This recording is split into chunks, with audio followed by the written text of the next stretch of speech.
Hey friends, if start menu resets to default after reboot on your Windows computer, then please watch this video. I will guide you through the resolutions. The first solution is to run the SFC scan. Search for command prompt in the Windows search bar and click on run as administrator.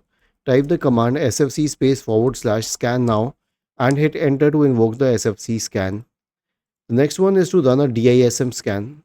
Okay, I will say that ignore this one because for start menu related issues, an SFC scan is sufficient.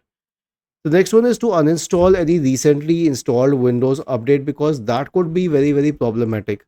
But see, I will tell you something. If start menu keeps on resetting to default after an app, there's something that is influencing it. Either it is a policy on the system which was recently installed, or it is an application. So first, let us isolate the case with the policy.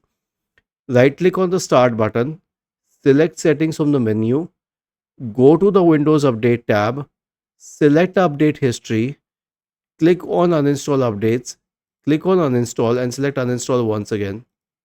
Next one is to troubleshoot in the clean boot state. And how would you do that? So search for System Configuration in the Windows search bar and open System Configuration.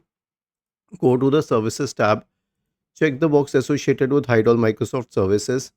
If any of the service is checked, click on Disable All, Apply and OK and restart. Thank you for watching this video and have a nice day.